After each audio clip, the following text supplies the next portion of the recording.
Charlie Parsons for the Stomping Ground, available on DAZN. Eddie Hearn, it's all done, said and over. Conor Benn, masterclass, really. Yeah, easy night's work, and we always knew he could do that, but Conor Benn controlling his emotion and following a game plan is easier said than done. Do you know what I mean? He was brilliant tonight.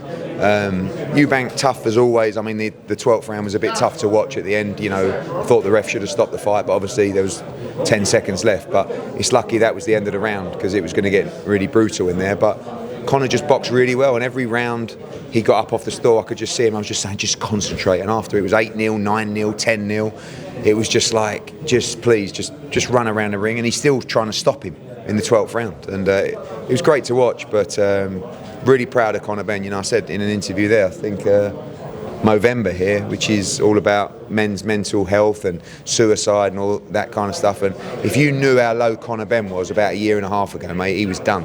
He was completely finished. He had no money. He was selling everything he had to try and fight his case. And I was actually even looking at it thinking, I don't even know if there's a way back.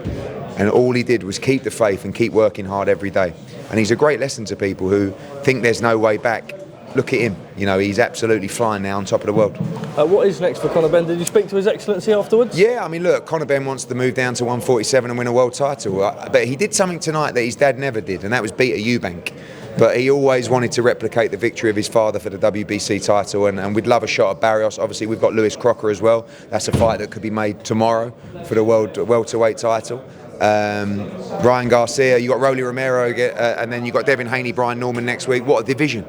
The world is his oyster, Rodney. We were back here, so we didn't manage to catch much of it, but I saw Chris kind of clapping as the scorecards were announced. Yeah. Is that just a man who knew he was defeated? I think there's respect from him. I think that first fight really took a toll on Chris Eubank. I think it was he showed so much heart in there. He went to the well, and Conor made a comment at a press conference, and he was so right. He took his soul that night. Yeah. Conor Benn took Eubank's soul in that first fight, and he tried tonight, but Conor was just too good, too young, too fresh, and respect to Chris Eubank Jr. But tonight, we are the champ. Is that the end of the road for Chris Eubank Jr.? You think? You're asking the wrong person. I said coming into this fight, this will be Eubank's last fight, and I truly believe that because I just think the last fight was too much. And he's a good fighter and he's a brave man. So obviously he'll make his own decision. But respect to him. But tonight belongs to Conor Benn. Did you speak to Senior at all afterwards, or Nigel Benn? Nigel Benn, yeah. Obviously, yeah. That was Nigel. Fucking buzzing. What a night for the Benn family. See his mum in tears. This is what it's all about. Don't forget as well, Conor Benn left the family, left Australia to come over here. And people also don't know, where did he go? He went to Ricky Hatton. And Ricky Hatton, for many years, brought Conor Benn through in boxing before he went to Tony Sims. And Tony Sims has done the most amazing job. When Conor Benn had his professional debut, he was all over the place. I was thinking, I'm not sure this bloke, he won't win an area title. The improvements have been incredible, and I'll tell you what, I don't know many fighters who work as hard in the gym as Conor Benn. A couple more quick ones. Obviously, His Excellency up on stage with yourself and Jamie Ward. He said that there's some huge plans for next year. Initially, Anthony Joshua fighting in Riyadh in February, and then we're thinking Anthony Joshua, Tyson. Well, I'm not saying anything. Look, let's leave it to His Excellency. But as he said, we've got massive plans for AJ next year. Obviously, February, as he said, in Riyadh, and then hopefully a rather bigger one.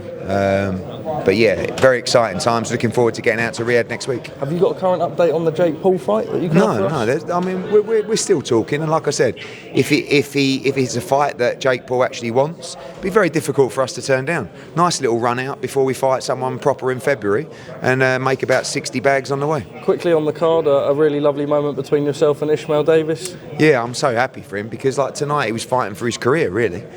And he's had a fight that could have gone either way last time out. He fought late notice against Josh Kelly and Bohachik. He made a lot of money, but he comes in the ring tonight at 14-3. He was undefeated about a year ago.